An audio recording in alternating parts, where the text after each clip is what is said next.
Okay, so you've watched the first series of videos and I've explained to you what God is, or the infinite, or spirit, or Zeus, or the flying spaghetti monster, whatever you want to call it.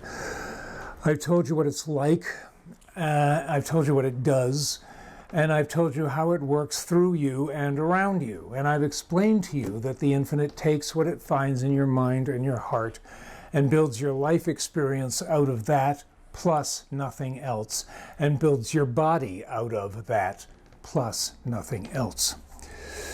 Now it is time for you to put your spiritual pedal to your spiritual metal.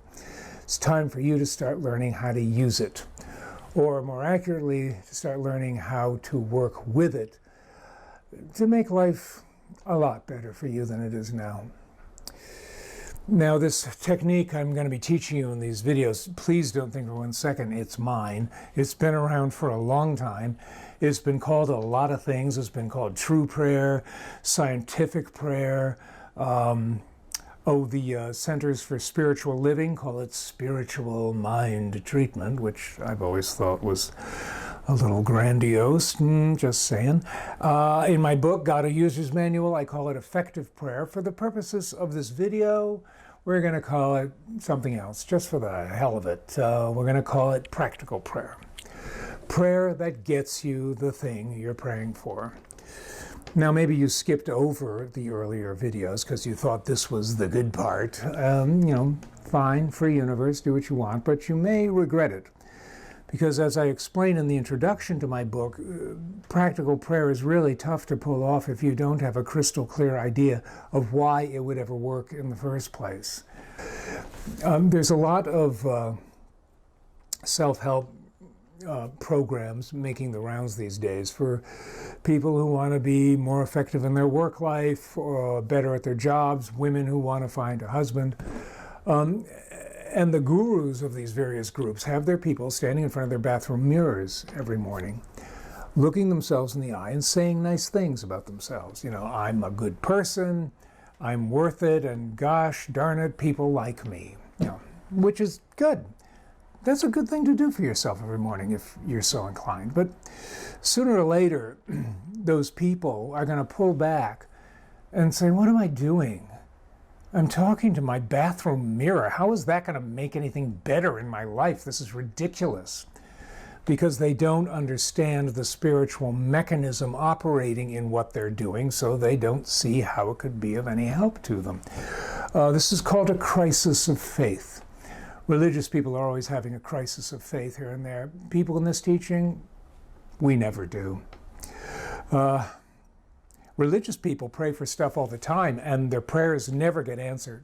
They never get the thing they're praying for, and yet they never seem to consider the possibility that maybe they're doing it wrong. When a religious person prays for something and it doesn't happen, they have to come up with some reason why God didn't give them what they were asking for. So religious people have to make excuses for God to explain this apparent lapse in service. This is what usually precipitates a crisis of faith, where you doubt everything you believe. In this teaching, that never happens, because we don't believe things, we know things. And after you've achieved a few results from practical prayer, anybody tries to convince you that what you're involved in is nonsense will just be wasting their time, because you know it works, you know it's real, and the only way it can work is if everything I've told you before this is true. It all fits together. Now, when you pray for something, doing a practical prayer for something, and the thing you were praying for happens, the situation you want in your life happens, the kind of people you want in your life appear, this is called a demonstration, because you have demonstrated that what you thought was probably true, in fact, is true, and you've demonstrated it in a way that's empirical. You can see it with your own two eyes. That's that. Now, if you're going to... Well, let me say this. The first thing you're going to need when you do a practical prayer is you need a mental prototype. Sometimes it's called a mental equivalent. Sometimes it's called just a vision of higher possibilities, though that last one is a little too mushy around the edges for me. But if you're going to send an email to a friend, you wouldn't just type out the letters of the alphabet in their proper order and put a note on it saying, here, just make up a message from me, You would decide what you wanted to say, and you would use words and sentences to convey the meaning of what you wanted to tell the person you're writing to. You have to do the same thing when you're dealing with the infinite, because the clearer a picture you can have of what you want, the more readily the infinite can bring you what you want. If you need a new place to live, you need to mentally live in that new place already. You need to be able to mentally walk around in it, see what the furniture's like, what the architecture's like, look out the window, how's the view, cook a meal in the kitchen. The more clear and specific you can be about a new place to live, the more likely it becomes that you will get the kind of place you're looking for. If you're, let's say you need a new car for a job, you have to see yourself in the car. You have to mentally drive the car. You have to think what the car looks like, how you feel driving it, etc., etc. And don't be embarrassed by anything you want to ask the infinite for, thinking it's too trivial to bother God with or too silly to bother God with. Because to an infinite being, everything is tiny. So there's no hierarchy of need within the infinite where this prayer gets dealt with first and then this kind, and you're at the back of a long line somewhere. The infinite will joyfully and entirely invest itself in anything you give it to do, because God always says yes. Now, I'm going to caution you about praying for material things. There's nothing wrong with doing that. You can pray for material things and get them. God knows I've done that often enough. But as a practitioner, I will not help someone pray to acquire a material thing, like a Rolls Royce or the Dolce & Gabbana fall line or whatever. Because I know that if somebody wants to have something, it's actually because they want to be something, and they think that having that thing will enable them to be who they want to be, or at least to appear to be who they want to be. So when someone brings me something like that, I want a crystal vase or something, I try to get past the having and get to the being. Who do they want to be? Because being is very much what spiritual growth is all about. Now, we have one sin in this teaching. Any other kind of bad behavior we call error, because we are thinking, choosing points of awareness within an infinite being. And if you do something that is contrary to the nature of that infinite being, you've screwed up, you goofed, and there's going to be a compensatory response from the infinite because you did that. But there's one thing we call sin, and it's called outlining.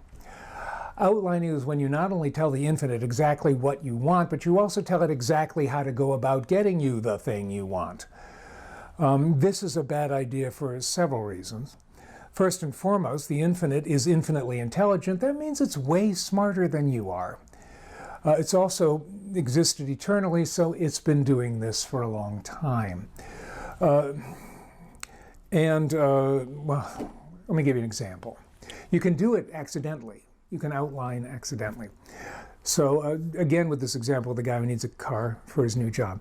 So in the future videos, I'll explain to you in detail why it's absolutely necessary for you to pray in the present tense, as if the thing you desire is already achieved. I'll explain all that to you presently.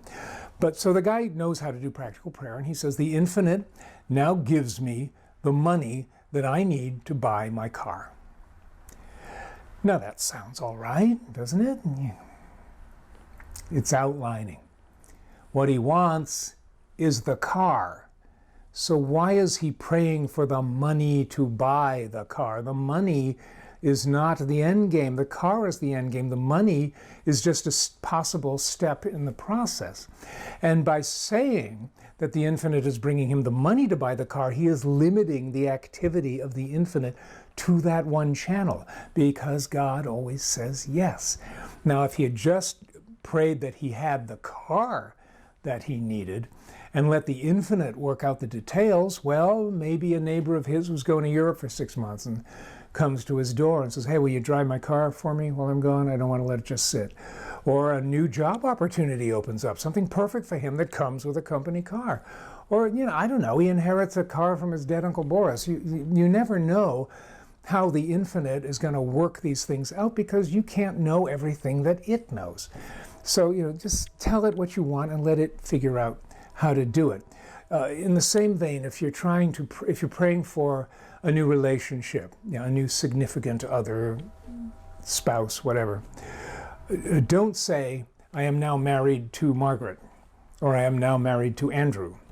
Because Margaret and Andrew are also choosing points of awareness within an infinite being, and the infinite is taking what it finds in their minds and their hearts and building their life experience out of that. And Andrew or Margaret may not want to marry you, or they may not be the person you think they are, and marrying them would be the biggest mistake you ever made in your life. See, that's one of those things the infinite would know that you don't. So, but if you have someone in your life who is just a perfect example of who you want to be hitched with, or the person you think they are is exactly who you want to be with, use that person as your mental prototype. You don't pray to have the particular person, you pray to have someone just like that. That's a perfectly valid way to go about it. So if you're pining away for someone who doesn't know you exist, well, pray for someone with that same set of characteristics who does know you exist. So give some real thought to your mental prototype. Work it out very clearly in your head. Know exactly what it is you're asking the infinite for. And then I'll see you in step 1.